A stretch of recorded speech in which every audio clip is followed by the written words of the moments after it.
Hi, my name is Lila Bishan, and I am an American diplomat. I work for USAID, the United States Agency for International Development.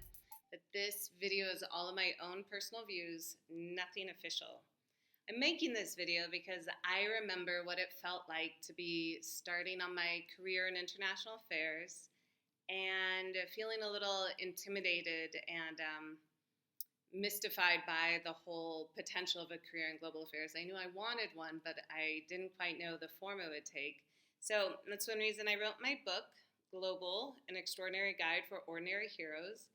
It's on Amazon.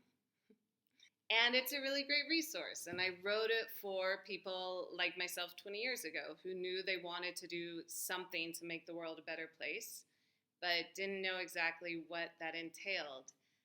But I want to keep exploring that topic and sharing more of my insights and my experience. And so I thought I'd share with you guys my career path to help demystify it a little and help you understand that it could take so many different forms. So I actually think of my career starting back in the 6th grade when I did a book report about the depletion of the Amazon rainforest. That book report 26, 27 years ago helped me realize that the environment was being destroyed. You know, this was the early 90s, so there was a little bit of a different realization about that. And it made me want to be an environmentalist. And again, I didn't know exactly what form that would take, but I knew that's what I wanted to do. And then when I was in high school, I was at a youth conference and I met a United Nations civil servant named Robert Mueller, not the Mueller who worked for the FBI and did the report, but a civil servant who worked for the United Nations. And he was an international peace and conflict resolution expert. And that was really eye-opening because I didn't even know that was a field of study or something you could do as a career. So I became interested in that. And I actually, my freshman year of college, I went to college in North Carolina to study peace studies, but it turned out I didn't like being far away from Portland, Oregon, so I moved back across the country back to Portland, and I went to Lewis and Clark College, and I studied international relations, which in retrospect was excellent because it created a real foundation that I was able to build my academic and professional career off of, having that strong foundation in international relations. And when I was back in Portland, I interned for a humanitarian relief and development organization called, non-governmental organization, NGO, called Mercy Corps, which has their main headquarters based out of Portland, Oregon. So interning there helped connect the rest of the dots for me, where I realized, well, international peace and conflict resolution along with development was a great way of helping humans, because if you don't help humans, you can't help the environment, because if someone doesn't have, shelter for their family, enough to feed their family, safety for their family, they're not going to and not be able to care about protecting the environment. So then I became interested in humanitarian development also. And after I graduated from college, I was able to get a job working for Mercy Corps for a year. And then I moved to Washington, D.C. to study international peace and conflict resolution with a focus in humanitarian development at the School of International Service at American University in D.C., and that's where I got my master's degree in those topics from. And when I was in grad school, I interned for this great organization called Interaction. They're the largest alliance of U.S.-based humanitarian relief and development organizations. The summer between my 2 years of grad school, I went to Indonesia, and I interned for Mercy Corps in Indonesia. And then my second year of grad school, I interned for this great NGO called Women for Women International, working with women in conflict zones to try to empower them and help them be able to provide for their families. And then my last semester, I actually got a job working for Interaction. Again, you see a kind of a pattern where I've interned somewhere and then later in my career been able to get a job with them, which is a great reason to intern.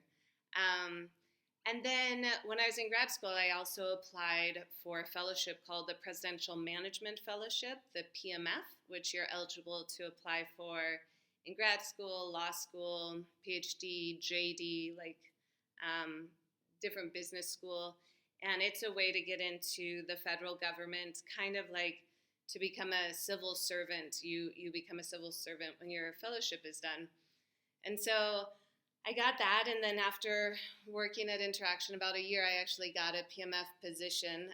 It was originally with the Global AIDS Coordinator, but that individual got reassigned to be the Director of U.S. Foreign Assistance, which was undertaking the largest reform of foreign assistance since the U.S. government really started doing foreign assistance back at the end of World War II to help rebuild Europe.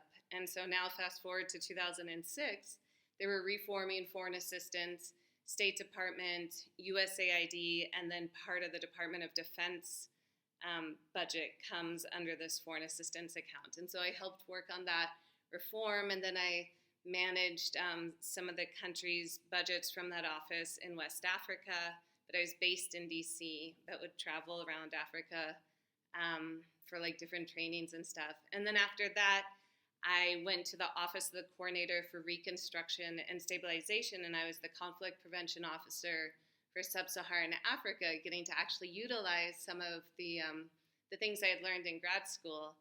And that office is actually now a bureau. Now I think it's called like the Crisis Stabilization Operations Bureau, or I should actually know what it's called now. CSO, that's the acronym. A lot of times you end up learning the acronyms and then forgetting what they stand for. And that was great, but because I got to think about and work on conflict issues and travel to different sub-Saharan African countries working on an array of issues. But I wanted to live abroad full time, and I wanted to get back into development. And so then I joined the USAID Foreign Service. So the civil service is based mostly in Washington. The Foreign Service is based mostly abroad. And I've been with the USAID Foreign Service for the last decade.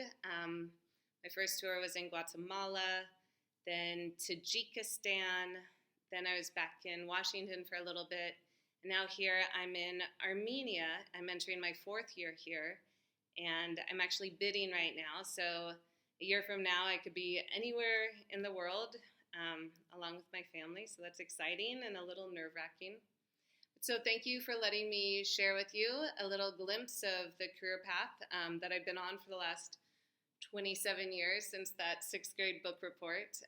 And please leave any questions or comments you have in the comments section, and please follow for new videos coming in the future. Thanks.